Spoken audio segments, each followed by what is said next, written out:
साथियों नमस्कार। मैं आर के अमोल 24 चैनल पर आपका हार्दिक स्वागत है। आज समाज के अंदर फैली कुरीतियों, समाज के अंदर फैली अशिक्षा, समाज के अंदर फैली विकृतियों, समाज के अंदर फैली विभिन्न प्रकार की बुराइयों के कारण मनोविकृति, आदमी के अंदर मनोविकृति आ गई है। मनोविकृति का तात्पर्य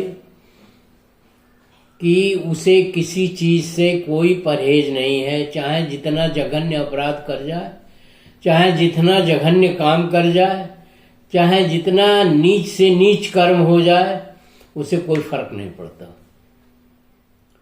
मतलब आदमी को क्या हो गया है यही समझ नहीं आता। परंतु इसका कारण है, कारण ये है शिक्षा का अभाव।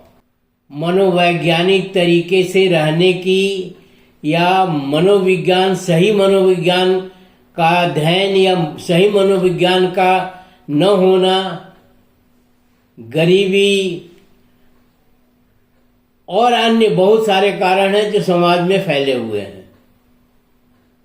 उसमें जातियां भी हैं, उसमें धर्म भी है, उसमें सामाजिक विकृतियां भी हैं, तमाम तरह की चीजें हैं जिसके कारण इस तरह के जघन्य अपराध घटित होते हैं और उसमें कई जिंदगियां प्रभावित होती हैं, कई पीढ़ियां प्रभावित होती हैं और उसके तमाम परिणाम सामने आते हैं।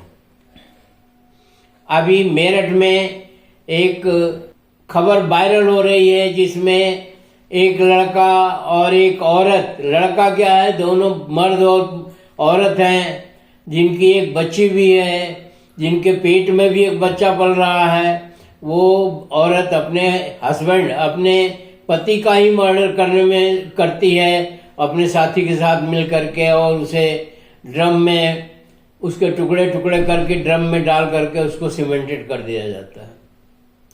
आप सोच रहे हैं मानवता कितनी शर्मसार हो रही है। आप सोच रहे हैं कि इस तरह के ये जघन्य, क्या कहेंगे, जघन्य पर जितने स्क्वायर लगा दीजिए उतने ही जघन्य हो जाता है। एक हंसती खेलती जिंदगी जो है समाप्त हो जाती है और कुछ छोटे से कारण होते हैं, कुछ छोटे से मामले होते हैं, तमाम तरह के इस तरह के। ये तो एक एक्स से भी रिलेटेड है, परिवार से भी रिलेटेड है, समाज से भी रिलेटेड है, तमाम तरहों से ये संबंधित है।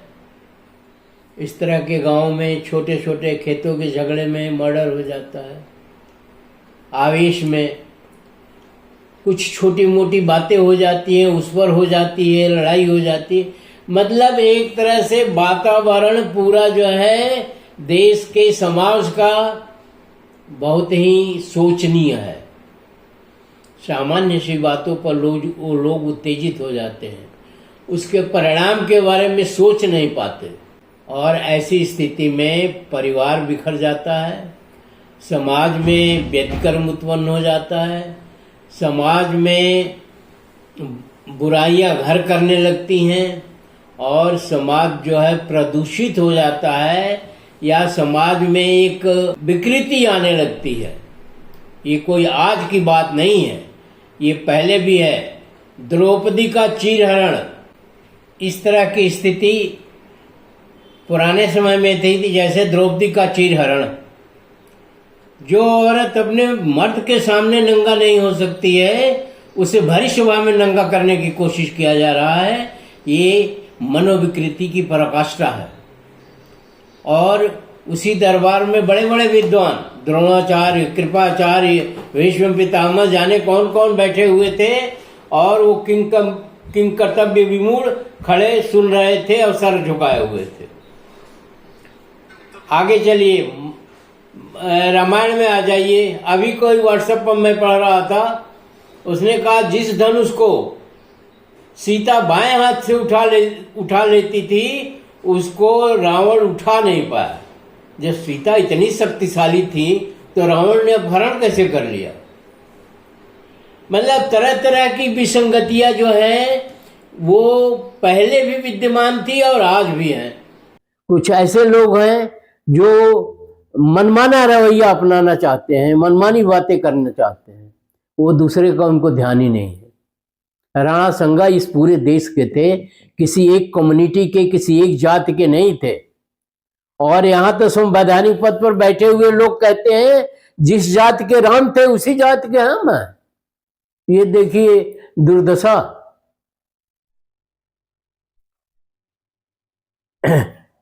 कुर्सी पर बैठते हैं तो उसको गंगा जल से धुलवाते हैं। गंगा जल में इतनी शक्ति नहीं है कि वो कुर्सी को शुद्ध कर सके। कुर्सी को शुद्ध तो जो है आपकी मनोदशा करेगी, आपके अच्छे काम करेगी, न कि गंगा जल से धुलने से करेगी। ये तो हीन ग्रंथियां हैं शरीर के अंदर जो काम करती हैं, ये बिल्कुल ही हीन ग्रंथियां हैं। इसी तरह से जो है कोई कहता है कि एक अकेला सब पर भारी। अरे किस पर भारी होगे भाई? पूरे देश पर आप अकेले भारी हो तो भारी रहो। इस तरह की अनेक विसंगतियां इस समय वर्तमान में हवा में तैर रही हैं, मीडिया में तैर रही हैं, समाज में तैर रही हैं, जिनका कोई औचित्य नहीं है। झूठ बोलो, इसको प्रमोट किया जा रहा है, जुमला है, प्रमोट किया जा रहा है। तो इसको क्या समझेंगे? ये से समाज का क्या कल्याण होना है? विपक्षी पार्टियां होती हैं पक्ष की पार्टी का रास्ता दिखाने के लिए, उनको सलाह देने के लिए, न कि कोई उनकी दुश्मन होती हैं। संसद में तक बेईमानी होती है, संसद में भी पक्षपात होता है। तो कहाँ जाएगा कोई भारतवासी? कहाँ जाएगा? भारत का वो जो निरीह प्राणी गांवों में रहता है, जिसको कुछ पता ही नहीं है कि देश दुनिया में क्या हो रहा है, वो कहाँ जाएगा? उसने अपना वोट दे दिया, 5 साल के लिए छुट्टी। इसलिए मैं जनता से अपील करता हूं कि नियम कानूनों में ऐसी मजबूरी पैदा करिए कि वो नियम कानून चेंज करने पड़े। जैसे एक परिवार से एक बार में एमएलए होता है तो उस परिवार से दूसरी बार एमएलए बनने मत दीजिए, ये आपके हाथ में है। इसी तरह जातिवाद को खत्म करने के लिए जाति मानिए ही नहीं। धर्म में ढोंग पाखंड आडंबर को मत मानिए। धर्म तो मानव धर्म है, एक दूसरे की सहायता करना, एक दूसरे की मजबूरियों में हेल्प करना। मनुष्य आजकल क्या इस देश में बहुत दिनों से मैं देख रहा हूं कि मनुष्यता है ही नहीं, मनुष्यता समाप्त हो चुकी है और पशुता का जो है चरम पर है पशुता। पशु से भी हम गए गुजरे हैं और इतने दिन तक तो गुलाम पशु भी नहीं रहता। हमारी पुश्ते दर पुश्ते गुलाम रही हैं और एक रेस के नहीं, कभी अंग्रेजों के, कभी मुगलों के, कभी खिलजी वंश के, कभी लोधी वंश के। क्या कारण है वह कि हम इतने दिन तक गुलाम रहे? और उस गुलामी में किसने से उसकी पूरी विवेचना अगर इतिहास की जाए, समाज की जाए, तो एक वीडियो क्या अनेकों वीडियो छोटे पड़ जाएंगे। इस देश को एक आदर्श देश बनाने की सोची जानी चाहिए, हालांकि कोई नहीं सोचता है, न बनेगा।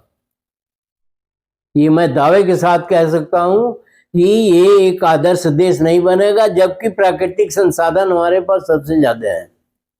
हम उनका अगर बंटवारा सही तरीके से करें, उनको हम एक सोच और एक पद्धति के अनुसार चलाएं, तो देश में सन 47 के बाद सन 47 के बाद जो है काफी उन्नति हुई और 2000 तक तो उन्नति होती ही रही। ये गिरावट 2000 से शुरू हुई, जब ये सरकारों का खेल शुरू हुआ,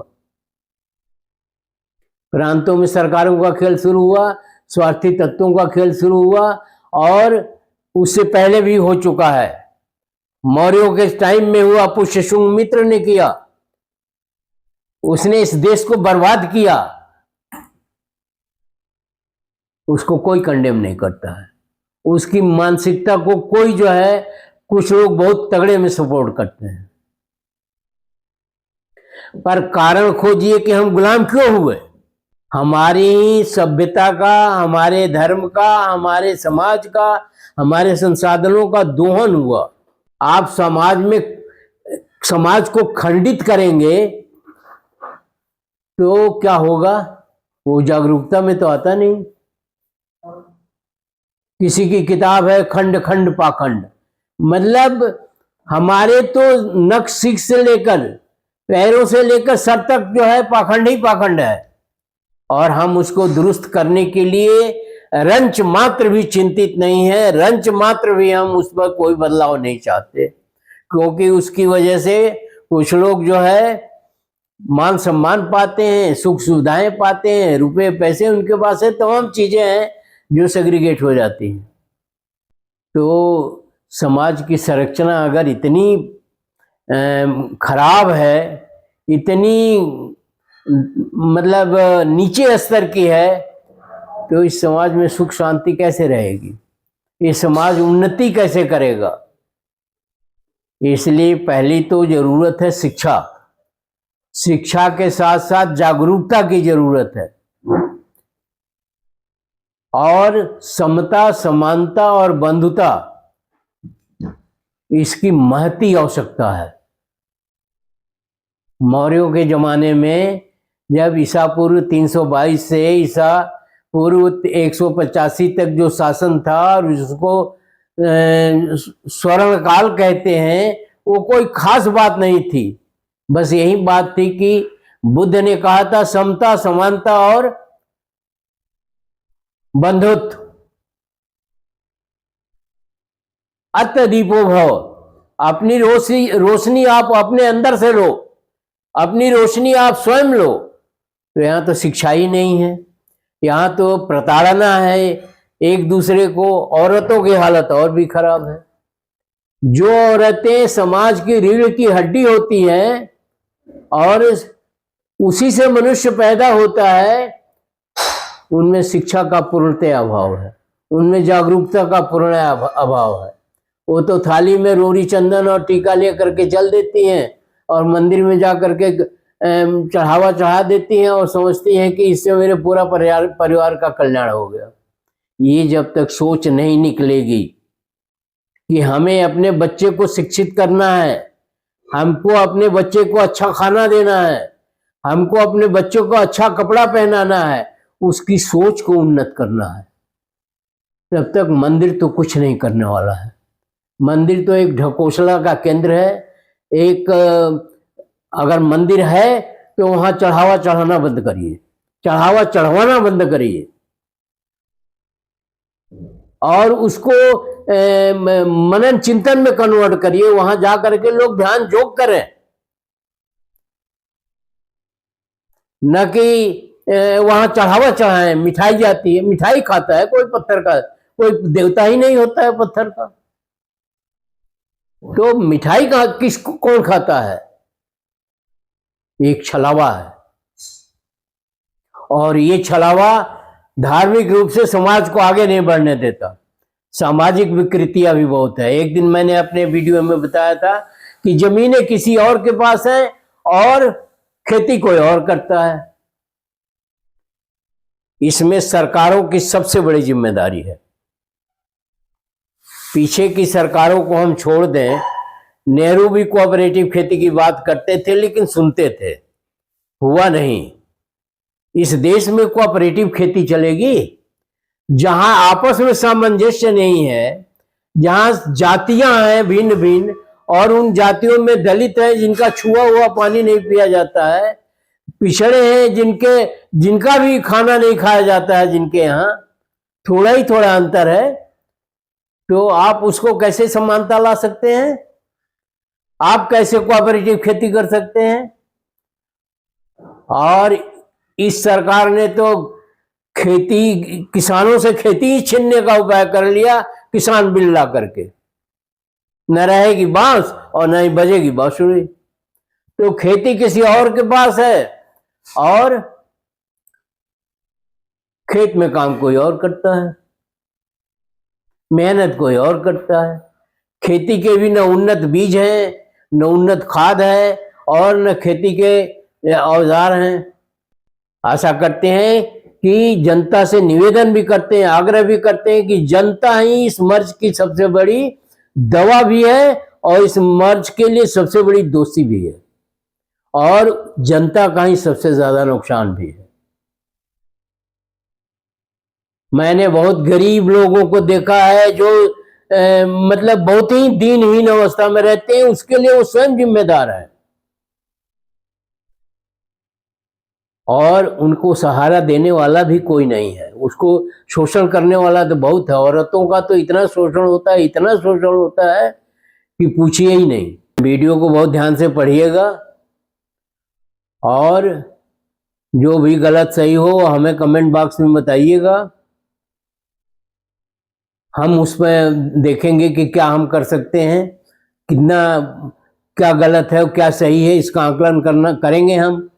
और आपसे ये भी निवेदन है कि सत्ता को एक बार आने दीजिए, एक पार्टी का शासन एक बार ही हो, दोबारा उसको रिपीट मत करिए, वरना आप अपने पैर में कुल्हाड़ी मारेंगे। वीडियो को शेयर, लाइक, सब्सक्राइब करना ना भूलें, यह मेरे ऊपर एहसान होगा। धन्यवाद। जय भीम, जय नेहरू, जय संविधान, जय भारत।